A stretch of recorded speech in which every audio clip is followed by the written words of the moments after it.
Difficult. তো আমাদের মধ্যে যারা আছে তারা কিন্তু অদৃশ্য শক্তি, শত্রু আমাদের। তো সেই জন্য আপনাদের খুব সাবধান হতে হবে, কারণ এই কথাগুলো আমি বহুবার বলেছি যে শেখ হাসিনার 15 বছরে বাংলাদেশের এমন লেভেল নাই, পরতে পরতে র ঢুকে গেছে, বাংলাদেশের পরতে পরতে র ঢুকে গেছে, এমনকি আর্ম ফোর্সেসের মধ্যেও র ঢুকে গেছে, ইলেকশন কমিশনের মধ্যে র ঢুকে গেছে। তো এখন এই অবস্থায় অবশ্যই ইলেকশন আপনাদের জন্য ডিফিকাল্ট হবে। তারপরে আমাদের ওনার বক্তব্য কিন্তু এটাও বলেছে যে আমাদের 300 আসন একটা সময় ছিল যখন 300 ক্যান্ডিডেট পাওয়া যাচ্ছিল না, অনেক আগের কথা, কিন্তু এখন 300 আসনে আমাদের কমসে কম 2000 লোক আছে যারা জেনুইনলি এমপি হওয়ার যোগ্য। তো এই ট্রেনিং কে দিয়েছে? ম্যাডাম খালেদা জিয়া দিয়েছেন, তারেক রহমান দিয়েছেন।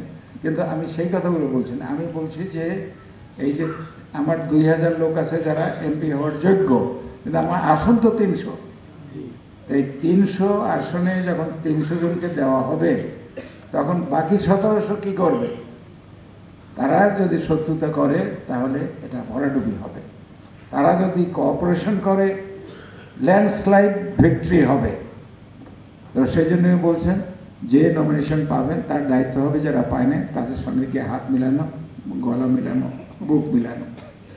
আর যারা নমিনেশন পায় নাই তাদের উচিত হবে যে পেয়েছে তাকে কংগ্রেচুলেট করা হবে, না করতে কাজ করা।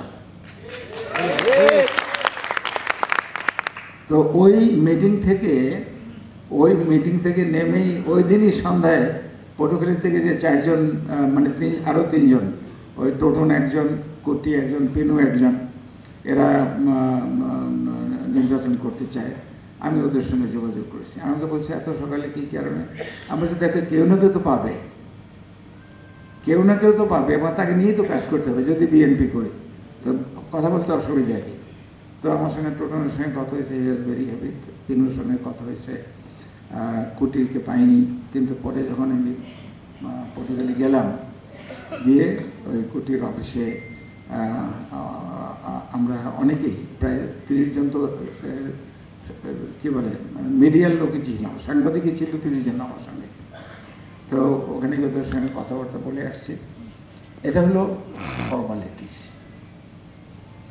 এখন কোঅপারেশন একজন করবে কি করবে না সেটা তো আপনি বলতে পারেন না। আপনি তো ফেস রিডার না যে মুখ দেখে বলতে পারবেন, অথবা আপনি তো ওই জ্যোতিষী না যে হাত গুনে বলতে পারবেন যে